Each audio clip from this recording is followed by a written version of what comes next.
Rahayu, saudara-saudara jiwa Tusan Haji Nusantara. Jumpa lagi dengan saya Joko Supriyadi dari JS Collection Kris Harijana Jakarta. Mari kita awali perjumpaan kita dalam doa bersama.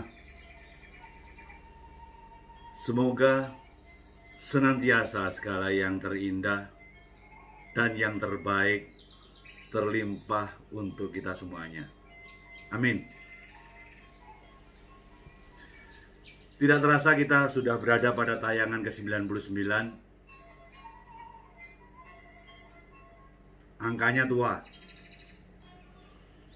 Kayak penanda waktu, seolah-olah hari kian berumur tua.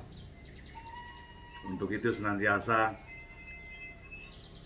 marilah kita senantiasa selalu eling lan waspada. Pada tayangan ke-99 ini, saya ingin membabar tombak pusaka saya, yaitu tombak pusaka Catur Sulo, di mana di dalamnya ada relief Makoro, sekaligus bagi saya sang penanda, pemberi makna spiritual yang sangat dalam.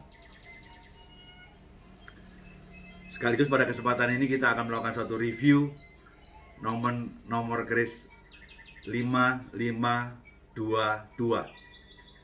Nomor yang cantik tentunya. Mari kita mulai saja. Tombak pusaka Catur Sulo, relief Makoro. Di sini sudah menggunakan suatu rangka yang sesuai. Mari kita lihat dalamnya.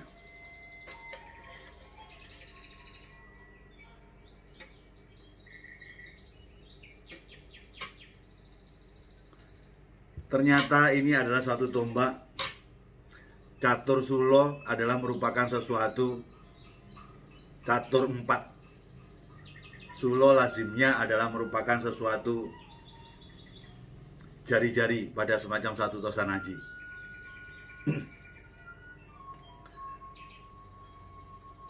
Dia merupakan suatu tombak iras, berarti tanpa menggunakan metuk atau metuk menyatu dengan bilah. Panjang dari atas hingga ke bawahnya adalah 27,5 cm.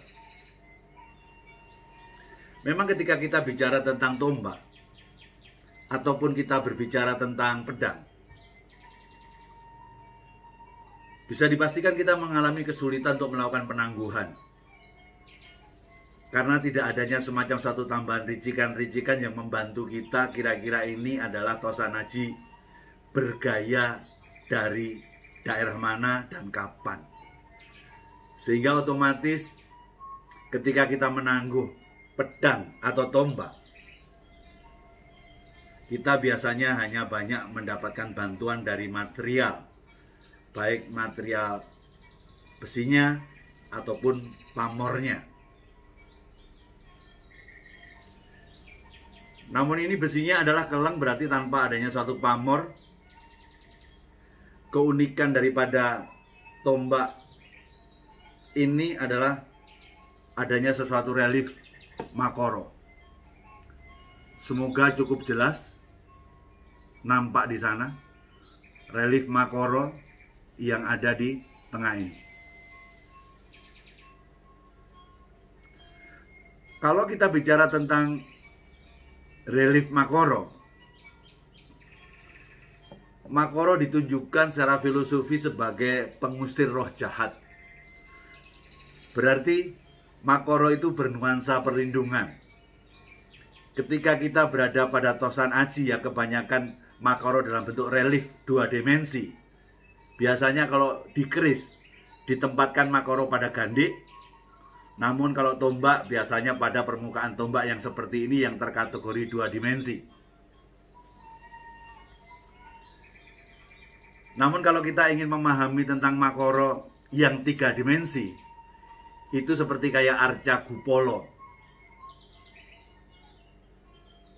yang biasa dia siap siaga duduk berada di pintu gerbang. Itu kita sebut dengan arca Gupolo. Namun dalam bentuk 2 dimensi biasanya kita bisa nikmati kepada ketika masuk ke gapura candi atau ke ruangan candi, di atas pintu gerbang itu ada yang namanya makoro. Sehingga rasanya makoro tepat sekali memang dipakai sebagai suatu sarana pengusir roh halus. Artinya ketika ada orang yang datang, biarlah roh jahat itu akan bisa terusir, orang bisa masuk tanpa roh jahatnya. Kira-kira seperti itu maknanya, lebih ke arah perlindungan. Ketika kita lihat yang namanya catur sulo, ada 4 ini. Catur sulo ini seperti mengibaratkan adanya semacam 4 penjuru mata angin. Sehingga seolah-olah ditunjukkan pusoko ini adalah pusoko perlindungan menyeluruh terhadap segala gangguan dari 4 penjuru mata angin. Apalagi pusoko ini dibabar dalam suatu material besi keleng. Dan keleng tentunya kita sama-sama sudah sependapat bahwa keleng itu adalah bermakna perlindungan saja. Sehingga kalau kita bisa tarik secara keseluruhan, tombak pusoko ini adalah tombak yang didedikasikan, di mana doa di dalamnya adalah untuk memastikan kita mendapatkan suatu perlindungan, baik dari makhluk yang kasat mata atau tidak, entah datangnya dari segala penjuru mata angin, dia akan melindungi kita. Paling tidak seperti itu. Namun kalau kita coba baca makna lebih dalamnya, relief makoro ini kalau kita bicara tentang gambaran angka seperti bulatan, seperti angka 0. Ternyata yang ke kanan dan ke kiri ini ada 2 merupakan lo 1. Seolah-olah 1 menjadi suatu penanda angka. Karena sepasang berarti 2. Yang atas adalah lo 3, juga sepasang berarti 2. Dari pemahaman angka ini, seolah-olah ada angka 0, ada angka 1, dan ada angka 3. Jadi makna tambahan angka 0, 1, 2, dan 3 tadi, sepertinya angka ini bisa memberikan makna tambahan spiritual yang mendalam, saudara.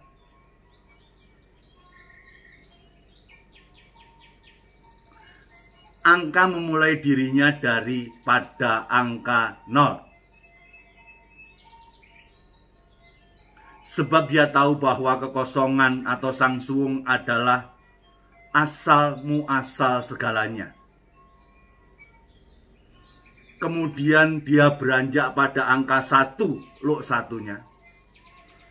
Sebab dia mengerti bahwa tiada kekosongan yang tanpa isi, melainkan Dia yang Maha Kuasa, satu-satunya yang memenuhi segala kekosongan itu. Lalu dia akan berkata 2, sepasang ini. Sebab dia paham penciptaan bermula dari dualitas kehidupan. Dan menyebutlah ia dengan kuat angka 3, lo 3 ini, untuk menyatakan 3 hal yang terpenting, yaitu penciptaan, pemeliharaan, dan peleburan. Adalah kekuatan hakiki keabadian siklus kehidupan semesta ini.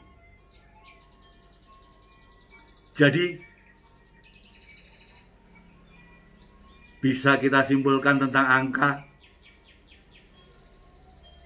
Angka adalah rangka dari setiap ruang.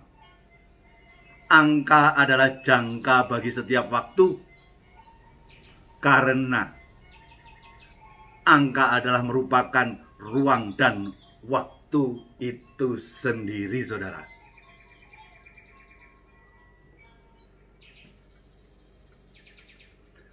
Semoga apa yang saya sajikan memberikan sesuatu tambahan pemaknaan buat kita, maka sudah seyogianya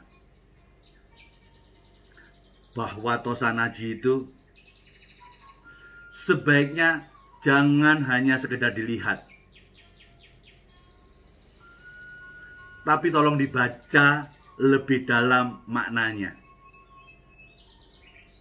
Dan Tosanaji itu jangan hanya sekedar dianalisa,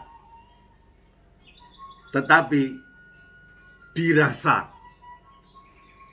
Karena bagi saya, bertosanaji itu adalah permainan rasa. Jadi bukan kata orang lain yang membuat kita tertarik terhadap Tosanaji, tetapi rasa pribadi kitalah yang menentukan. Sehingga kalau kita bertosanaji menggunakan suatu rasa, kalau rasa itu sangat kuat, berarti itu ada suatu ikatan chemistry-nya dengan kita. Banyak orang mengatakan bertosanaji, kayaknya saya tidak tertarik untuk memiliki, atau saya kurang selalu suka dengan tosanaji. Namun jangan lupakan, ketika peran itu tiba, rasanya kita tidak akan bisa mengelak. Semakin mengelak, semakin tidak menguntungkan untuk kita. Untuk itu, saya selalu mengajak kepada saudara-saudaraku sekalian sejiwa Tosanaji Nusantara, marilah kita terus belajar Tosanaji. Belajar Tosanaji bukan berarti membuat kita untuk menjadi ahli Tosanaji. Tidak pernah ada ahli di Tosanaji. Namun ketika kita terus belajar berTosanaji, itu akan menumbuhkan rasa cinta kita kepada Tosanaji itu. Biasanya buah dari rasa cinta kita ini berujung kepada kepemilikan Tosanaji itu. Diharapkan setelah kita memiliki Tosanaji itu, semoga tingkah laku kita berubah, tentu saja menjadi lebih baik. Semoga terinspirasi oleh filosofi-filosofi yang sangat luhur yang terkandung dalam Tosanaji itu. Dan kalau kita memang sudah terlahir di Nusantara, kalau Anda melihat sebuah kodrat atas kehidupan kita, pastikan bumi yang kita pijak, langitnya kita junjung. Kalaupun kita tidak mampu untuk menjunjung langit Nusantara sebesar ini, mulailah dari budaya yang paling kecil, yaitu seputar Tosanaji.